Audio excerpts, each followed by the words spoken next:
Here's another thing: a lot of good developers can't tell. They can't tell the difference between a lemon and an orange. So if they get into a deal, it's very difficult for a lot of developers to understand whether or not it's a good deal or a bad deal. And the reason I know that is because I see it so many times. Developers actually lining up to bid for a site, and they are ready to pay more than what the land is worth. So and that actually stems from their lack of due diligence. And if you're standing in an auction, I can quickly look at these people and say these people have no idea what they're getting into. They just want to get in there just because they can, and they haven't done their due diligence properly. So there are things like what you can put on a block of land, how much is that land worth, which basically you got to find out in a reverse manner. It's called finding out the residual value of land, to be able to ascertain what is the maximum price that you should be paying for this block of land, considering that you can put 8 apartments on them or 4 townhouses on them and so on. So these are the things that I see time and time again developers making mistakes with, and most of the good developers, they don't have a risk management plan either. You got to have a full-on risk management plan. You got to have your exit strategy in place. If that goes wrong, what you're going to do. If that goes wrong, what you're going to do, and so on. But if you're looking at a great developer, they understand that it's the deal that they don't do that counts, because there will be just one deal that could spell disaster for them if you haven't followed the steps. So long as you follow the steps and you've got a contingency plan, you've got how are you going to mitigate the risk as you go ahead with the thing, you should be fine. So if you look at what a lot of great developers do, it's like they do their full-on due diligence. And if I expand what's actually included in that, I'll just quickly go through it. And I include all of this in my property development system course. First of all, you've got to be able to determine what is the highest, best possible use of a block of land. And you do that by understanding the footprint and what you can fit on the block. Second, you got to, when you're selecting your site, there are a ton of factors that must be considered before you actually commit on it. There are things like zoning and overlays and a good understanding of what they are. You got to be able to collect data and analyze data. For example, what's been on sale, what's been on rent, what has sold in the area, and what's in the development pipeline. And in the course, the property development system course, I teach you how to gather this data from paid and free resources. Once you gather all this data, to be able to do site selection properly, you got to plot that on a block of on Google Maps. You got to plot all this data on Google Maps and really be able to zoom in and see, okay, these properties are selling for 229,000, and what are they? And I teach you how to do that, and that actually makes it so much easier to analyze what everything else around that area has been selling. And each color that you see over here basically represents either a townhouse, apartment, unit, and so on. So you got to do a full location analysis. Second, you got to be able to do a 2-second feasibility. It's called it's my smart feasibility calculator that comes with the course, but you can also buy that separately if you wanted to. If you visit propertydevelopmentsystem.com.au /2-minute feasibility calculator, you should be able to purchase this calculator that tells you how to, and it comes with a whole lot of different videos that you can download and go through them. So let's go back here. We've got you got to be able to read drawings. Great developers know how to read drawings, and the reason I've actually included that in my course is because I feel that when I started off with development, I had no idea how to read drawings. It was a struggle for me. There were so many things that should have been that I should have learned from the courses that I'd already done, but they don't teach you any of these things. I actually worked with a builder on a construction site for 7 months to be able to understand how these drawings, what these drawings were, what do they say, and what do they mean. And when you actually, especially if you're trying to pick up a site with plans and permits already in place, you should be able to look at something and say, okay, this is what's going to cost money, and that's what it means, and that's how I calculate the area. That's the ballpark construction cost that I can put on this. So these are the things that you got to keep in mind. You got to have your due diligence checklist, and I have a template that comes with the course that you can look at, and you have to have your risk management in place.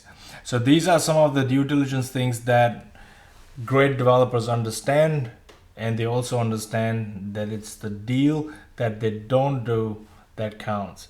So make sure that you have that in mind.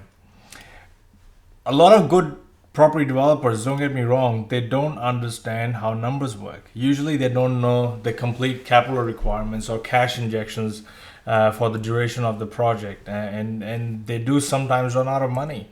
And most of the time it happens because of inaccurate estimation of TDC, which is the total development cost, for example. They don't know how to conduct a financial feasibility. A lot of people I have seen, really they panic when they've got to put together a financial feasibility. And if you don't know how to do it, I strongly recommend that you learn it. You don't have to buy my course to learn this, but you got to find somebody else who can teach you how to do it, and you got to have an application that does it. If you get the property development system has everything, application and full course that teaches you how to do it. But the reason I'm telling you this is because I used to have a group of a networking group of property investors and developers that I used to run, and a lot of people used to come there. And once I was presenting them with how to run numbers and how to do their feasibility and what are the factors that they've got to consider, what are the different costs they've got to consider, and I kid you not, there was this person in the room who raised his hand and said, I'm doing this development, and sorry Amber, I didn't do any numbers on it. And it was like he was trying to mock me. And I just got this video, and every time I watch this clip, it reminds me of that person, the way he said to me that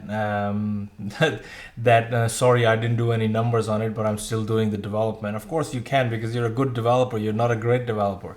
So I just want you to watch this clip and look at this clip is from the movie Dumb and Dumber by Jim Carrey. And if you look at Jim Carrey's reaction, this is the exact reaction that I got from this guy who said that sorry, I didn't do any numbers. So if you watch this video, it's just a little clip. And watch Jim Carrey's reaction.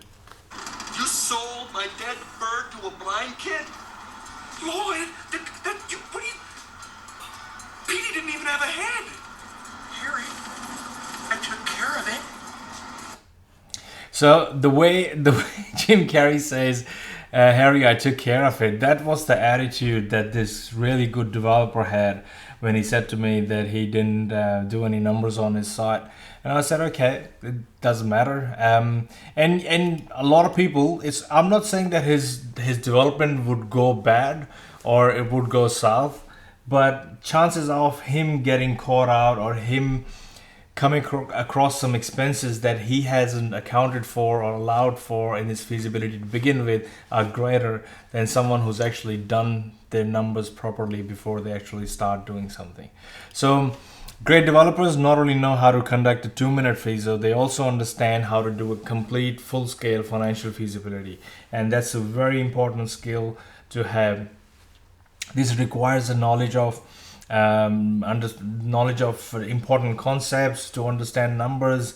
You gotta understand how there are different kind of metrics and concepts within the financial feasibility, that like IRR or return on equity and development margin, and how they're calculated and the way they work. They got to understand how does the GST work, or how does the GST work with the margin scheme, and you've got to understand and how to work a full-scale financial feasibility application. So these are some of the traits that great developers have. A lot of good developers also don't understand how development finance works. Now, development finance is very different from your run-of-the-mill retail finance. Like you go to a bank, you say, I've got a 9 to 5 job, I want a home loan. And that's very different to getting development finance. Development finances can be structured in so many different ways, and it can be staged. It can be it's just different. And there are always 3 stages of finance in any development project. And I explain that in my property development system. But most good developers do not fully understand the various ways they can structure development finance, and most also do not understand how they can control the valuation process. And it is very important that you understand this concept. To be a great developer, you must understand both these things. First, there are different ways to structure development finance. What are the banks looking for when they are actually trying to look at your deal? So make sure that you've got all your ducks lined up in the first place. Commercial finance, how does that work? Stages of different development finance, types of loans, and your finance checklist before you actually go and before you actually apply for your loan. All this is very heavily dependent on valuation, and if you get an incorrect valuation, that can really you can get caught out you can get caught out because you haven't got enough equity, and that happens when the valuation comes in lower and you expected the valuation to come in a little bit higher, and suddenly you got to put cash injection from your own pocket, and I explained that in my course. But first, you've got to understand, as a great developer, you've got to understand why getting a favorable valuation is very important. All the different types of valuations, and what are the things and what are the steps that you can take to get these favorable valuations. And you've got to understand different valuation methods. What does the valuer look at, and all the web resources that you can use to be able to ascertain, to get at a value before you even go and see a valuer. So that you actually basically, this whole valuation process is that you steer the valuer in the direction you want the valuer to go to, and not let the valuer steer you to the direction where the valuer wants to go. So it's very simple to lay the groundwork with the valuer, so that your valuer is actually moving on your line of thought rather than their own. So these are the things that are very important, and how you can do them. Another mistake that I see people making that is that you end up using the wrong financial structure. There's an old saying that it says it's the money you keep that matters, not the money you make. And this goes, the reason I put it here is because although you've made a lot of money, if you haven't got it in the right structure, you'll end up paying either more tax, or if you get sued by somebody, you won't have any protection whatsoever. So what would you rather have? You would rather have control or bragging rights in your name. So that's where asset protection and different tax structures come in, which are beneficial to you in terms of tax savings. And your accountant would be the best person to advise you on this. But if you have a working understanding of how these things work, you can go and talk to your accountant about them. Every deal is different. Every deal, the way it is structured, is also different. It depends upon what you want to do towards the end of the deal. So this is not an accounting advice. I'm not an accountant, although I did once qualify to be one. But I'm not an accountant, so I'm not here to advise you on what structure to use. But you've got to have a working understanding of all these different structures that are used for development. At least understand the most common ones that you can use and why you're using them. And then when you're ready for your development, go to your accountant and get the accountant to set up a structure for you, and ask them and discuss with them your requirements, and they will advise you what needs to be done. But it's always good to have a working understanding of all different structures and how they protect you and how they can help you save on tax. Bragging rights cost money. So if you want to control or you want to own, say when it comes to developments, you always want to be able to control things rather than own things. And when I say own things, you buy assets in your own name, And when you want to control stuff, you just buy assets in a different structure so that you control them because you are the beneficiary, or you are the appointer, or you are the corporate trust, you are the director in the corporate trustee, or you are the trustee. So you control them, but they are not in your name. They are actually owned by the trust, and so on. So there are different things that you got to know within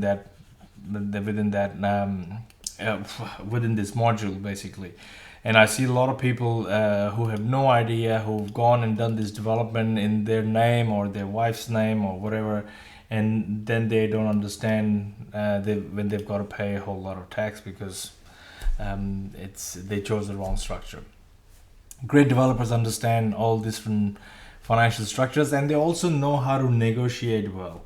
I think negotiation is a very important skill to have in this industry, and if you are going to be in this industry for a long time to come, you would want to develop your skills. A lot of people don't have those skills. I, for one, wasn't born with those skills, but trust me, I've actually built that skill, and I keep building it every day.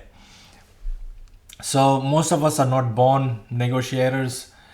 Some get it naturally, and some, like me, spend a lot of time sharpening and learning new skills, and that don't come naturally to them. So I do a lot of reading on negotiation and all the techniques because I not only negotiate when I'm buying land, I'm also negotiating with different trades because we have a construction company. And when I'm negotiating with the trades, we're negotiating on terms, timelines, and all different sorts of things.